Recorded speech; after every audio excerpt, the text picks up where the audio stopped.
Ertu trúuð? Ertu trúaður? Nei, ég get ekki sagt það. Ertu andlega sinnuð? Andlega sinnaður? Já, jú, það er ég.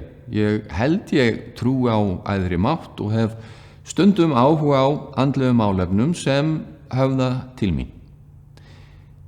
Þetta svar, þessi viðbrögð við spurningunni ertu trúuð eða andlega sinnuð, endurspeglar afstöðu mikils meirihluta okkar íslensku þjóðar varðandi andleg málefni. Samkvæmt könnunum telur mikill meirihluti Íslendinga sig alls ekki trúaða samkvæmt einhverjum uppskriftum eða kreddum stórra trúarstofnana. En við erum andlega sinnuð og þess vegna er hvítasunnuhátíðin okkar hátíð. Það er hátíð andans, hins heilaga skapandi anda.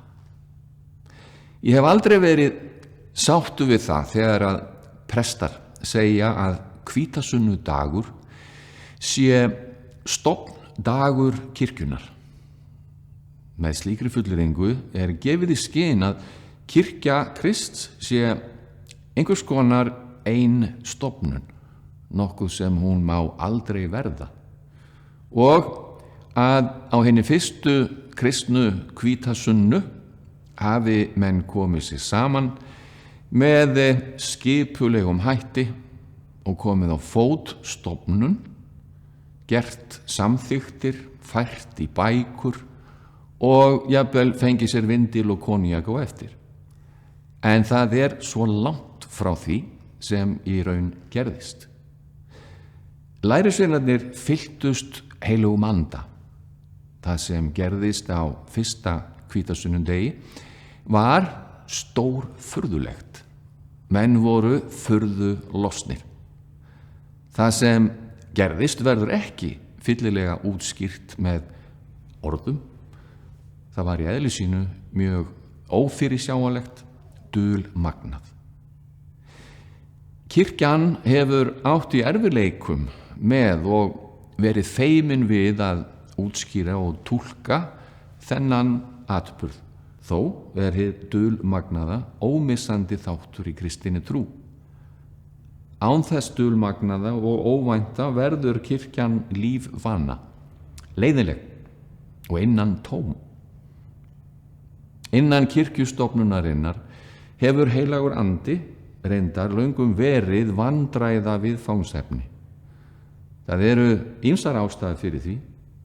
Ein er sú að Guðs góði og skapandi andi verður ekki höndlaður, honum verður ekki stjórnað, það er ekki hægt að koma honum ofan í kerfisskúffur, þar sem einnig er að finna tugmilljarða sérhagsmuna samninga kirkjujarðir sem í raun tilheyra öðrum, það er öllum Íslendingum, og forréttinda samninga við hið veraldlega vald.